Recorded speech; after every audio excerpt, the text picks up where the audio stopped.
One complaint I often hear buzzing around to do with Guild Wars 2 is the worry that the game will suffer because it lacks traditional large-scale raiding. In this video I'll explain why I really don't think this is such a bad thing, and in fact why I think Guild Wars 2 is better off for the system ArenaNet have chosen for it. So, in traditional MMOs, the really difficult, super rewarding dungeons or raids are the ones where you need to get 10 or more people together for an epic slog through a huge dungeon full of overpowered enemies. But Guild Wars 2 has no such thing. Instead, all the insanely difficult content is completed by just 5 people. At first that might sound bad, really bad, but let's see why they've done it. I think the most obvious point to make first is the time it takes to group up and form teams. Obviously, if you only need to find 4 other people instead of 10 of them or more, it's going to be much easier. I don't think this was much of a deal breaker because most MMOs have been quite good lately at making grouping easier on their own. We have things like dungeon finders and hell, as soon as you have a guild it becomes practically a non-issue, but it's an important point to make nonetheless. I think what's nicer is that when content inevitably becomes old or unrewarding a few years down the line, it will still be easy for people to make teams and play the old stuff. Another benefit along these lines is the fact that, of course, with less players in the team, there's a reduced chance that those players will disconnect or leave you halfway through. And that's not just because of statistics, but also because everyone in a small team will find it easier to communicate with one another. You're more likely to know if that warrior you're with is about to have his lunch, or you'll know if that elementalist has been getting lag spikes all day. This increased level of communication is arguably a merit of the system in its own right. Not only does it become easier to talk to the people you're playing with and strategize with them, but it also makes it easier to connect and have fun as you go.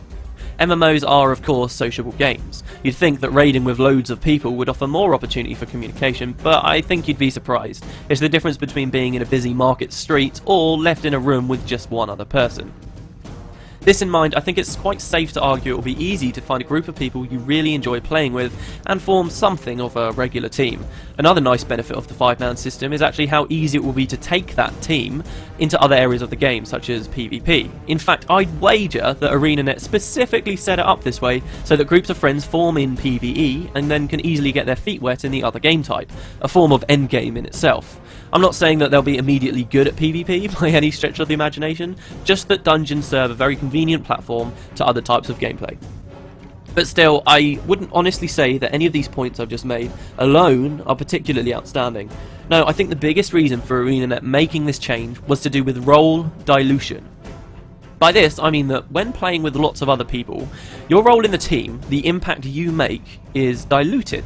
I'm sure we've all experienced this. You're in a raid as a DPS, and you find yourself spamming skills. 1, 2, 3. 1, 2, 3. Over and over and over again. It becomes really hard to see how your damage, the damage you're doing, measures up in comparison to everyone else's. I think MMO developers have been quite clever about this in the past. In fact, I'd argue it's the reason the Holy Trinity exists. I mean, the tank knows exactly what role he's serving. It's a way for people to see the impact they're actually making on the team, but the Trinity doesn't seem to fix the issue for everyone. With a 5-man team, things become quite different. Everyone is a lot more dependent on everyone else. Every skill you use makes a noticeable difference, and it's easier to notice the difference everyone else is making too. You might see an ally's elite be used and then decide to use your own. You might see someone running from a particularly dangerous monster and switch targets to help him out. Generally, everything you do becomes a lot more impactful, and you end up feeling more useful as a result, because you can actually see the difference you're making. Increasing the focus on each individual player may have even been the big thing that enabled ArenaNet to remove the Holy Trinity altogether, instead using their new system whereby players can dynamically choose when to heal, when to defend, and when to attack all on their own. The new system doesn't really work very well in big teams because it's hard to keep track of what everyone else is doing and to know what role to shift to yourself at any given moment. This may actually be why Guild Wars 2 doesn't offer 5-man and large-scale raids, if you've been wondering that. Why don't they use both? Well, I actually think there's a bigger reason, and that would be about keeping difficult content difficult for everyone in the group.